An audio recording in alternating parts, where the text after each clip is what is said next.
Hello, my dearly beloved brothers and sisters, young and old, and everybody who's interested in a better world for our children and for the old people. My name is Virgil Wood. I'm known in some circles as Grandpa 3, especially with the children of the world. I'm so enamored when I see children and see families who show such a delight in having their children. And I'll tell you a sad story I had once when I had my work for Martin Luther King in Boston. I was on the public transportation, and I was sitting behind this lady with the little babies.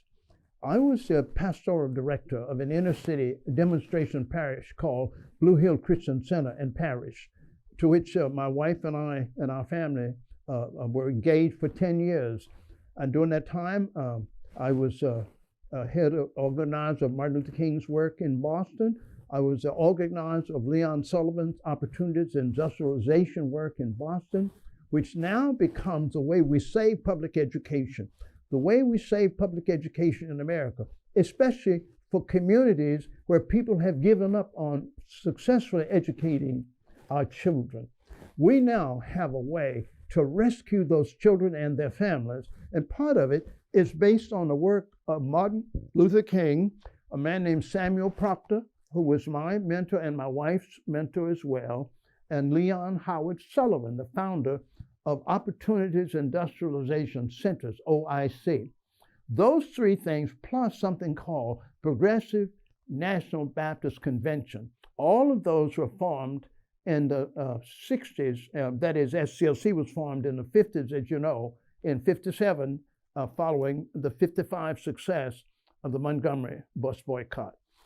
SCLC was founded, the first meeting was held in Montgomery, and they were chased out of Montgomery, and they were chased to New Orleans, where it was founded. And New Orleans is important to the work we're going to be doing going forward. But let me say this, the day Black community understand that we've got to take the schools that are not going to educate our children and educate them ourselves, make it an economic venture for the community, so that the money that flows through the education system will enrich the life of the community. And the way you do that is something called the public benefit corporate model. And we have a model that will save schools in the urban and the rural areas. I'm a product of urban and rural schools.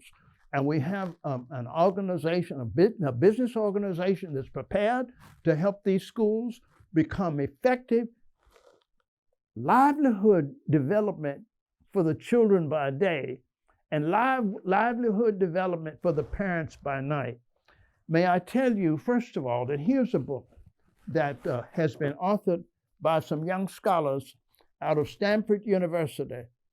It's called Beloved Economies.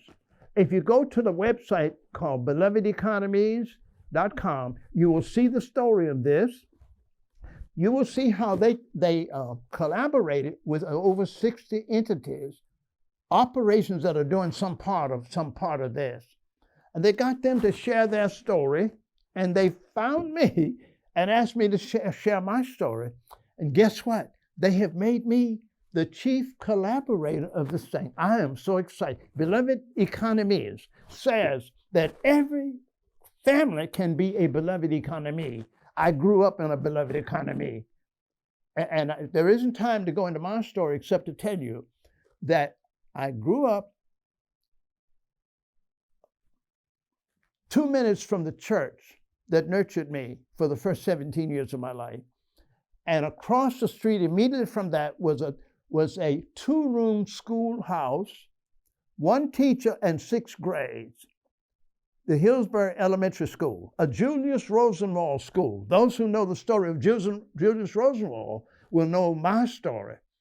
And I won't go into more of that, but except to say that there was a cooperative spirit between the urban and the rural. There's more to say about that.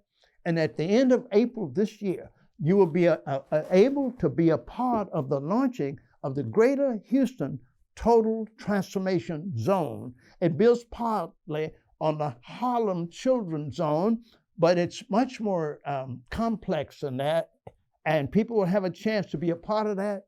parents, homeless people, the well-born, those who, I'm talking about the upper middle class black folks who have turned their backs for the most part on the brothers and sisters who are homeless and all the rest.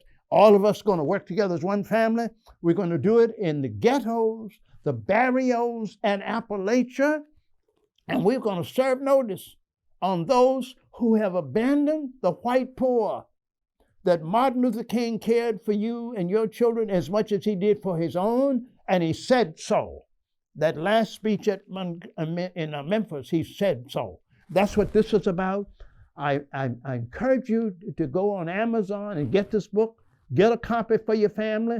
I suggest that you get this soon, because it's going to be a part of the discussion that will happen on the Sabbath weekends that I told you about. Thursday night, classroom with Benjamin Mays. Saturday noon, high noon, family clinic with Rosa Parks Fellowship.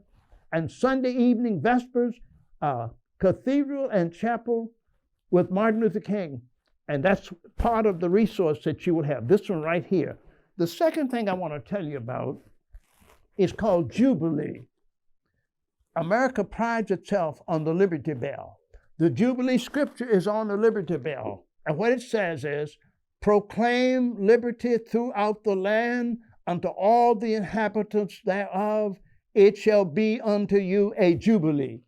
But what's been left out is the economic and spiritual dimensions of Jubilee, and they've gone with something they call liberty, but it's liberty that does not liberate. But liberty will liberate when it is once again tethered, betrothed, connected. Liberty, the harmonies, the sweet harmonies of liberty, and the sweet sound of Jubilee. When that's one song, we're going to learn to sing our song before we learn to tell our story. And when we learn to sing our song, one of the songs you're going to know about is one that I'm going to tell you about when I tell you about my book.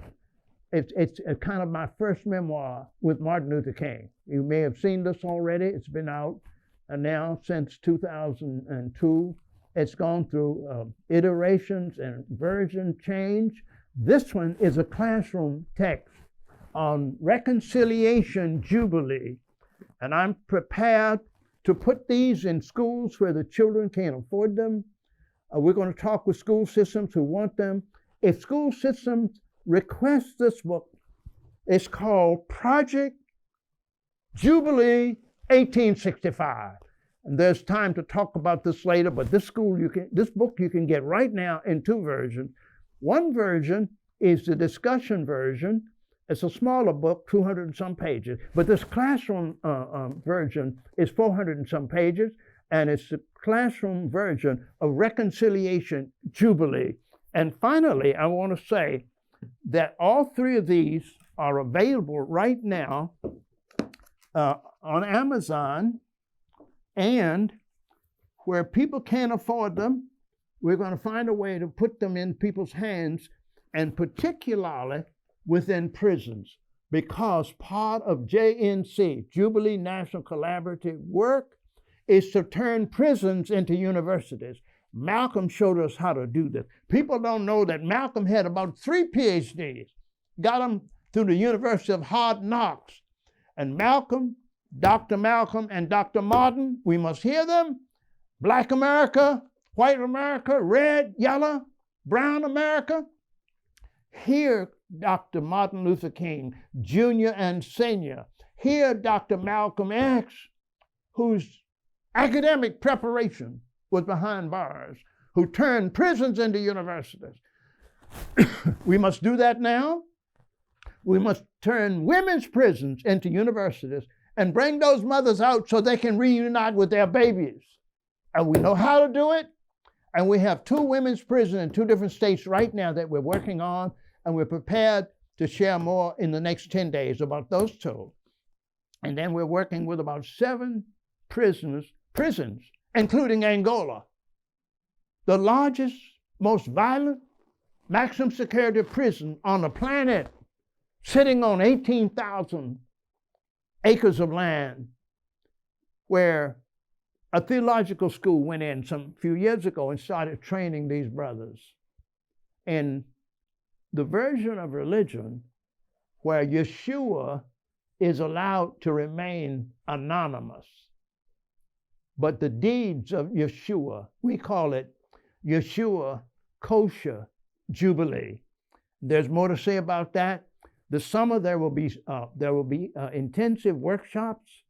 We're hoping there's going to be one. We're intending that there will be one at Harvard University that picks up on a summer leadership institute that was started by one of our co-collaborators, Dr. Charles Adams of Detroit, Michigan, was a main driving force, along with Dr. Preston Williams of Harvard University, now retired. But the Harvard Summer Leadership Institute now will be challenged to restart and be a 12-month year-round exercise. And the second part of that is the Hampton Institute Ministers Conference that is invited now to become a Jubilee ecumenical experience for religious leaders, whether they are Christian, Muslim, Buddhist, whatever they are, it doesn't matter. Because at the Martin Luther King Shepherd's Table, we don't talk religion, we don't talk creeds, we talk deeds. And the deed is saving every child on planet Earth. Every religion has something to offer to that, provided we get to the table and don't try to proselytize each other. That table is not for talking religion, it's for talking how we're going to save every child on planet Earth. If you got to talk religion, go back to your silo and figure out what does your silo add to King's dream of saving every child and their family on planet Earth. That's what we're committed to. That's what we're giving our very last breath to do. And we invite anybody who's feeling what we're talking about, who can sing it, talk it, let your gut wrap around it, and then get it done. It's saving every child on planet Earth. One of the resources is something I was privileged to create out of my work with King. It's called the Soul Scope. I had service mark and trademark protection on it for 20-some years, and I decided once I had that it should not be marketed, and I didn't market it. But now there's a version of it called Soulscape. That's when all of the 12 disciples of Jesus, Yeshua, Kosher Jubilee, he told them when he was leaving them, I no longer call you servants, I call you friends. When the servants of the Most High become the friends of the Most High, it becomes something we might now call Amigo 13.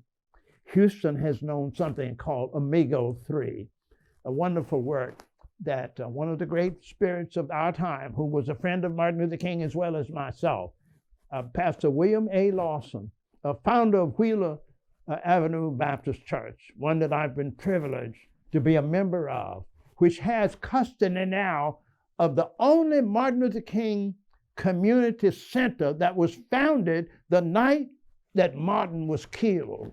It was the great O.V. Dunkertel of Sacred Memory who led in the work of raising up the Martin Luther King Community Center in Houston. And now we have an opportunity to make that a living, breathing organism. And I believe Wheeler Church has custody of that. It's on Sampson Avenue. It's got to come up from the ashes. We must give it everything it has. And the mega churches of Houston got to get together with Grandma's neighborhood church. Follow the Memphis model now. Memphis, the place where King's blood still cries out. Memphis, where there's something called the Agape Family and Child Development Movement, where the highly resourced churches, they call those anchor churches. And Grandma's neighborhood church, we call it the hub church. Grandma's neighborhood church, down in there where people are suffering, where people are getting killed and all of that, with limited resources. The anchor churches with these multi-million-dollar budgets must put Grandma's neighborhood church in the budget of their church. and the Martin Luther King Center, which is now under the custody of Wheeler Avenue Baptist Church, can be the center of that. And we're going to develop and mobilize resources that can come into the third ward and the third world and the whole world, so that what we do will impact Montgomery, where King and Rosa Parks led this whole thing, and Monterrey, Mexico, where we are now joining together the people who come from Monterrey, Mexico to America, where they become part of the building of what we must build, houses and new towns for the homeless, and where at the same time we're doing the same thing in Monterrey, Mexico, or in Haiti and Hampton at the same time.